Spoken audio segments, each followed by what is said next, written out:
ये बात साल 2008 की है। एक व्यक्ति होता है जो बीमार हो जाता है।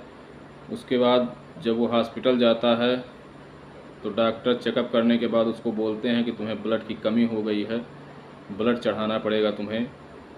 और उसके बाद उसे ब्लड चढ़ाया जाता है, फिर वो ठीक हो जाता है। लेकिन कुछ दिन बीतता है, उसके बाद वो फिर से बीमार होता है और उसके बाद फिर हॉस्पिटल जाता है। इस बार डॉक्टर उसको जांच लिखते हैं और जब जांच की रिपोर्ट आती है, उसको जब पता चलता है तो उसके पैरों तले ज़मीन खिसक जाती है, क्योंकि उसके रिपोर्ट में HIV पॉजिटिव उसको आया हुआ था। ये सुनने के बाद वो शॉक में पड़ जाता है। अब वो दवा के सहारे चलने लगा था और उसने शादी ना करने का फ़ैसला भी किया कि हमें ये बीमारी है, हम शादी नहीं करेंगे। इसी बीच उसकी ज़िंदगी में एक लड़की आती है और फिर वो उसके साथ कुछ दिन बिताता है और उसके साथ शायद शारीरिक संबंध भी करता है।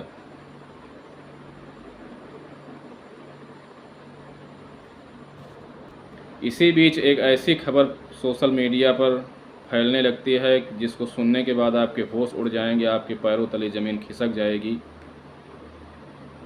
आज की कहानी भी कुछ इसी तरीके की है। नमस्कार, आदाब, सत श्री अकाल। मैं राघवेंद्र चौहान और आज की सच्ची घटना जो मैं आपको सुनाने जा रहा हूँ वो है मुंबई के मीरा रोड की। मीरा रोड कस्बे में गीता नगर है, वहाँ एक आकाशदीप सोसाइटी है। उस सोसाइटी में 7वें महले पर एक लड़का रहता है जिसका नाम सोमेश श्रीवास्तव होता है। 5 जून 2023 को शाम को जब वो ड्यूटी से वापस घर आता है, घर के अंदर जाता है तो अपनी माँ से पूछता है कि माँ, किस चीज़ की बदबू आ रही है, किस चीज़ का दुर्गंध आ रहा है। उसके बाद माँ और बेटे दोनों मिलकर घर में तलाशी लेने लगते हैं, इधर उधर खोजने लगते हैं कि कहीं चूहा तो नहीं मर गया है, शायद वही बदबू कर रहा होगा। और पूरा घर खोजबीन करने के बाद जब कुछ नहीं मिलता है तो उन्हें यह लगता है कि शायद ये किसी पड़ोसी के घर से दुर्गंध आ रही है, हमारे घर से नहीं आ रही है। उसके बाद वो लोग खाना पीना खा के सो जाते हैं। सुबह होता है, फिर वो ड्यूटी चला जाता है और शाम को जब ड्यूटी से वापस आता है तो इस समय दुर्गंध और भी ज़्यादा बढ़ गया था, और भी ज़्यादा दुर्गंध आने लगा था। तो फिर अपनी माँ से वो कहता है कि माँ, ये दुर्गंध कहाँ से आ रही है, कुछ समझ में नहीं आ रहा है। वो अपनी माँ से कहता है कहीं फिल्म की तरह कोई पड़ोसी किसी को मार के छुपाया तो नहीं है। तो उसकी माँ कहती है, तू सीरियल देखते देखते पागल हो गया, तेरा दिमाग भी ख़राब हो गया है, चुप कर। उसको डांट के भगा देती है। वो रात भी बीत जाता है। अगले दिन फिर वो दोपहर में ही आता है खाना खाने ड्यूटी से वापस।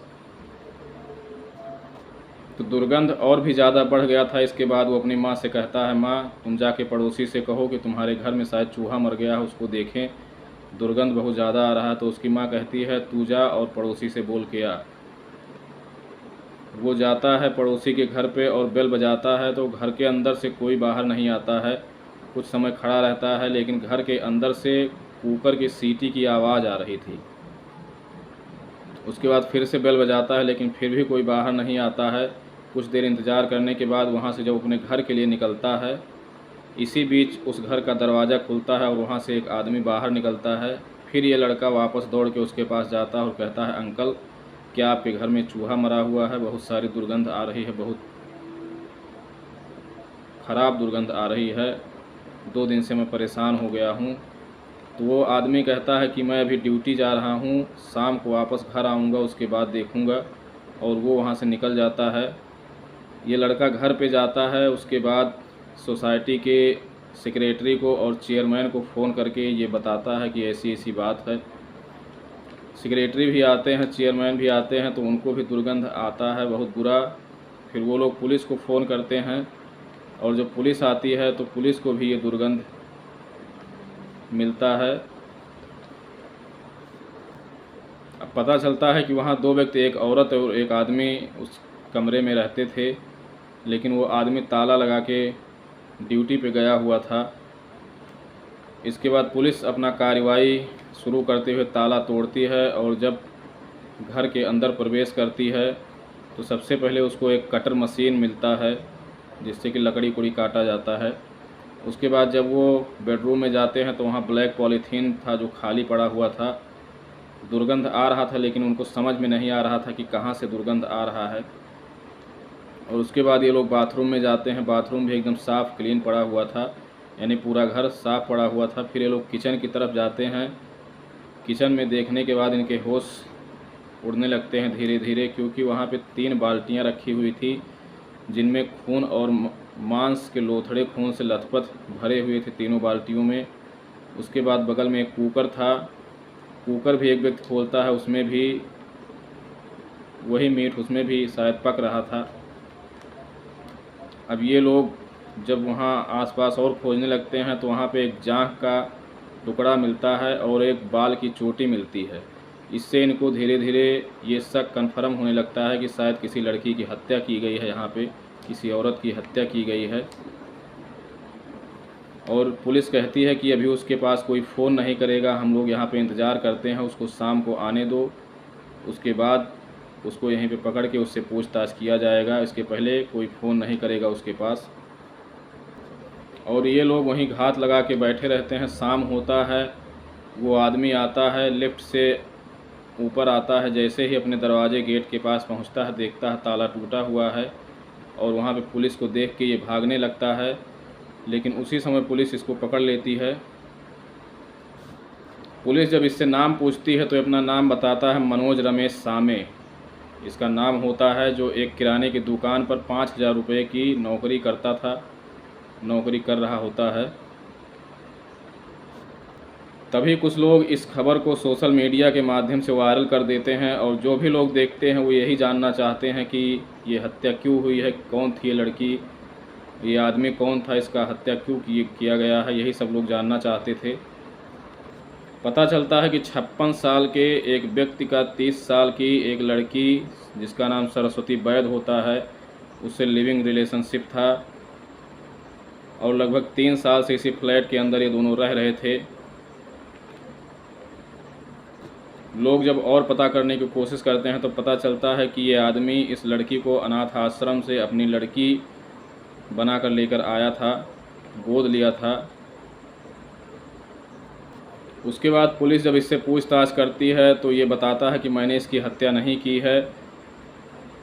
3/6/2023 को जब मैं ड्यूटी से वापस आया शाम को तो इसका लाश जो है, इसकी लाश आंगन में पड़ा हुआ था, इसके मुंह से झाग निकल रहा था। शायद ये कोई जहरीला पदार्थ खा ली होगी, ऐसा सोचकर मैं डर गया था और कोई पड़ोसी या आसपास के लोग या पुलिस को पता ना चले, यही सोचकर मैंने लाश को छिपाने का कोशिश मैं कर रहा था। बाकी मैंने इसकी हत्या नहीं की है। और इसकी लाश को कटर से काट कर उसके बाद मैं कुकर में उबाल कर उस ले जाकर कुत्तों को मैं खिलाता था कि ताकि ये धीरे धीरे ख़त्म हो जाए और किसी को पता ना चले। लेकिन पुलिस को एक चीज़ और हजम नहीं होती है कि ये 5,000 रुपये का नौकरी करता है और जिस फ्लैट में रहता है उसका किराया लगभग 10,000 रुपये के आसपास होता है। उसके बाद इन दोनों का खर्चा मिलाकर सब कुछ ये कैसे मैनेज करता है। तो जब पुलिस पता करती है और छानबीन करती है तो पता चलता है इसका खुद का एक फ्लैट है जो इसने किराए पर दे रखा है और उसका 35,000 रुपये महीने इसको किराया मिलता है। तो 35,000 वहाँ से और 5,000 रुपये यहाँ से कुल मिलाकर 40,000 रुपये महीने कमाता था, उसी से अपना खर्चा चलाता था। लेकिन ये एक ही बात कहता है कि मैंने इसकी हत्या नहीं की है। ये आदमी उस लड़की से अनाथ आश्रम मिलने जाया करता था, तो उसके पास जो उस लड़की के साथ जो और लड़कियां थी वो पूछती थी ये कौन है, तो वो लड़की बताती थी कि हमारे मामा लगते हैं और हमको बहुत चाहते हैं।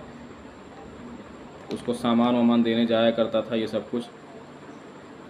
लेकिन ये आदमी अभी भी कहता है कि ये सब कुछ झूठ है, मैं इसके साथ ज़रूर रहता था, मैं इसे अनाथ आश्रम से लेकर आया भी था, लेकिन ना तो मैंने इसके साथ कोई गलत काम किया है क्योंकि मुझे HIV था। मैं शुरू में बीमार हुआ था तो मुझे ब्लड चढ़ाया गया था, उसके बाद से मुझे HIV पॉजिटिव पाया गया था मैं, इसलिए मैंने शादी ना करने का फ़ैसला भी किया था और इस लड़की को अपने साथ लाया था, लेकिन मैंने इसके साथ कोई गलत काम नहीं किया है। फ़िलहाल ये जांच का विषय है, पुलिस जांच कर रही है। जांच में क्या निकलता है ये आगे पता चलेगा। और दोस्तों, ये घटना, ये क्रम सुनाने का उद्देश्य मेरा किसी को परेशान करना, किसी को ठेस पहुंचाना नहीं है, बल्कि आपको जागरूक करना, आपको सचेत करना है। आप लोग स्वस्थ रहिए, मस्त रहिए। और अगर वीडियो अच्छा लगा हो तो प्लीज़ हमारे चैनल को लाइक शेयर सब्सक्राइब करिए और एक प्यारा सा कमेंट ज़रूर करें। जय हिंद दोस्तों, मिलते हैं किसी नेक्स्ट सच्ची घटना में।